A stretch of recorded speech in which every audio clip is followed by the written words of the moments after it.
Morning everyone. In the last video we have done about the ratio, about the proportion, about the third proportion, continued proportion and the fourth proportion. Today we will do mean proportion.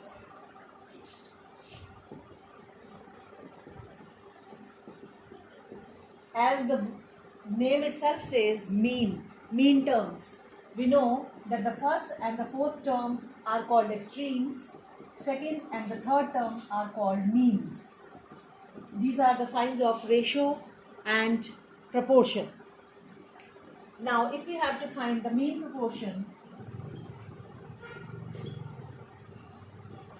find the mean proportion of 3 and 27. Now these 3 and 27 are the first and the fourth term, extremes. We have to find out the mean terms, that is mean proportion. This is 3, ratio x, proportion x and ratio 27.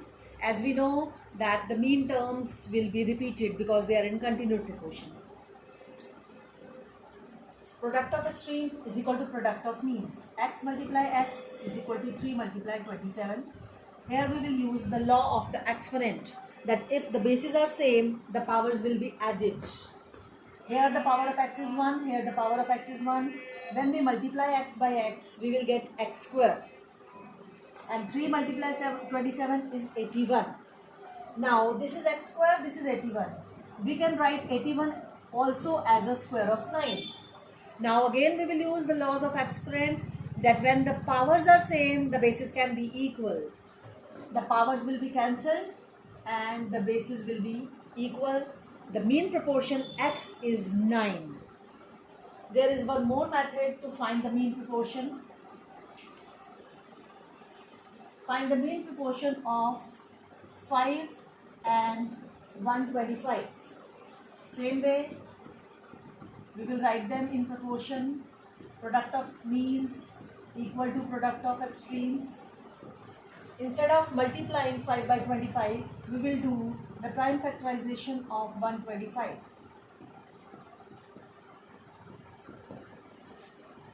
We will not multiply x by x. We will write 125 as the multiplication of 3 5s. Now we will make the pairs. Pair means a set of 2. This is a pair, this is a pair, this is a pair. Mind that in one pair both the numbers should be same. As it is same x and x, it is same 5 and 5, it is same 5 and 5. From these pairs we will take 1 from each pair. This is a type of square root. Properly square root chapter we will do in class 8. From this pair of x I have taken 1. From this pair of 5 I have taken 1 5. From this pair of 5 I have taken 1 5. The value of x will be 5 5s are 25. That means mean proportion is 25.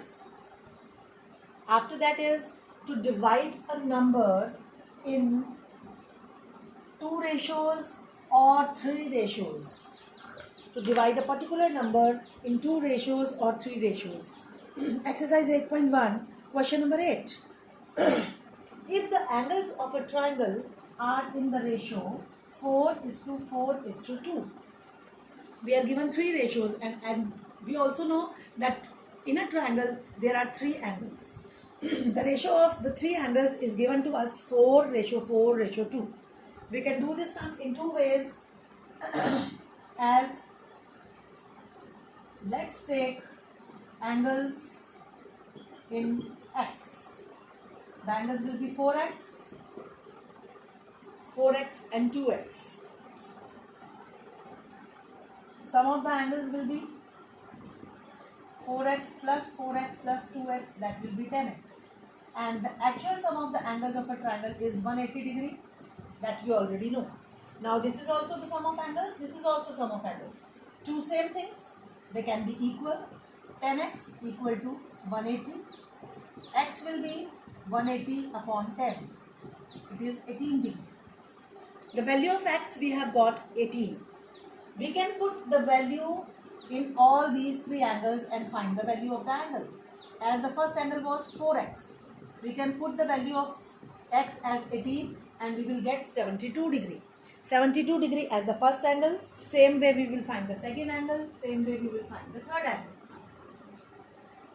The second method to do this question is, we can find the sum of the ratio. It is 4 plus 4 plus 2, that is 10. This is sum of the ratio. And we know that the sum of the angles of a triangle is 180. To find out the first angle, we will take first ratio upon total ratio multiply by 180, in which the ratio is to be divided. We have got 72 degree. Same way we will get second angle also 72 degree.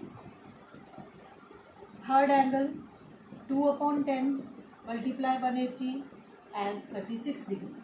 We have got three angles as 72 degree, 72 degree and 36 degree.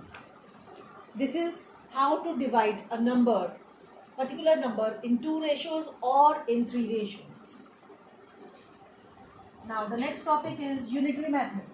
That method we are doing since class 4. We will do some advanced study of unitary method. Unitary method is a simple way of solving any mathematical problem. In this method we find the value of one quantity and then find the value of the required number of the quantities, that whatever is asked from us. That unitary method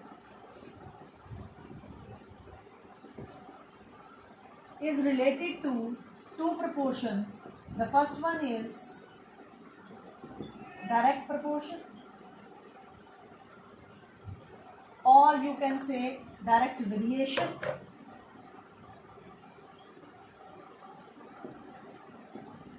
And the second one is inverse variation.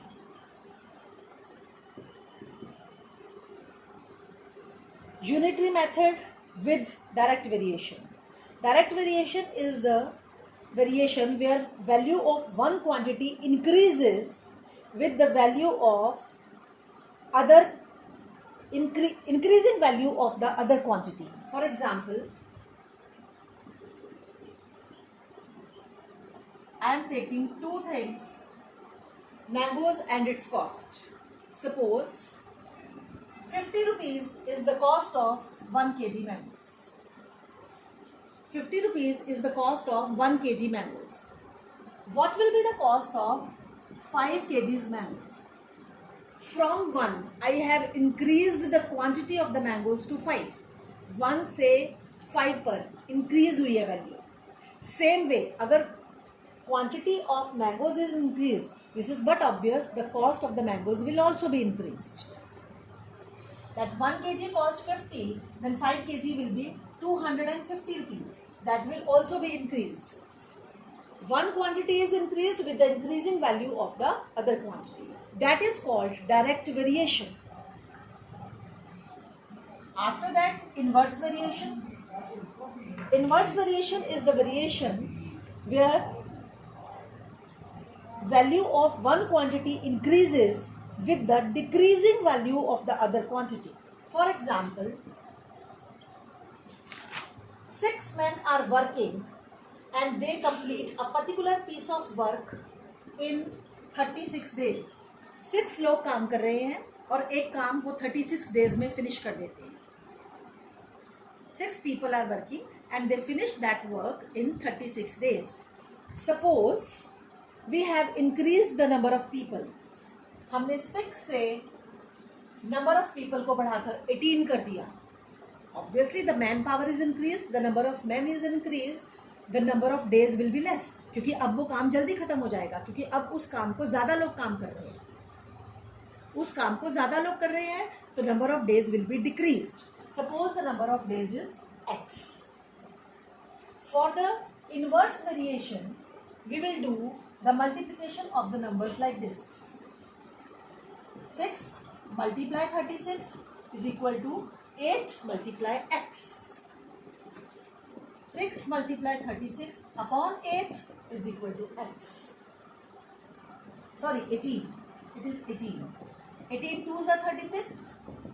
So the value of x is 12. That means वो particular वो काम जो है अब वो 12 days में finish हो जाएगा, because the number of people are increased, number of men is increased.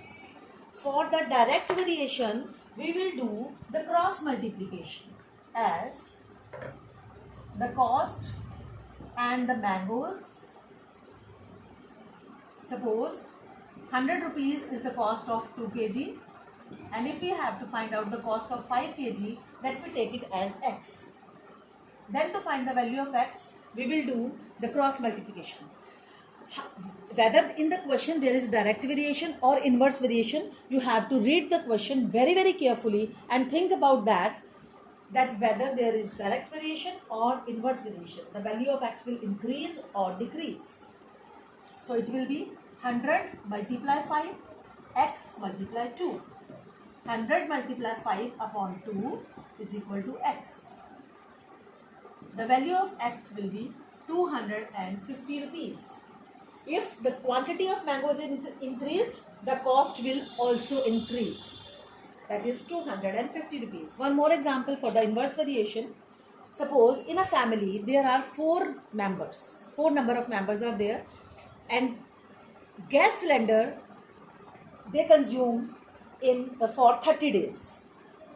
एक particular family में 4 members हैं, and the cooking gas cylinder lasts for 30 days. वहाँ पर 30 days में cylinder use किया जाता है. Now some guests have joined the family. Suppose 6 guests have joined. Now the number of family members is increased. 4 से 10 हो गया. Obviously अब वो गैस सिलेंडर ज़्यादा यूज़ होगा. अगर ज़्यादा यूज़ होगा तो वो सिलेंडर जल्दी ख़त्म हो जाएगा.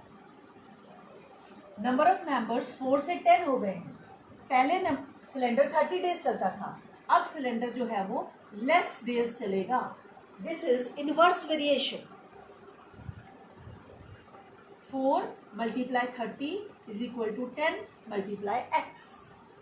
40 into, it is 4. 4 into 30 upon 10 is equal to x. Now the cylinder will finish in 12 days. The cylinder will finish in 12 days now. So this is direct and the inverse variation. Thank you. That's all.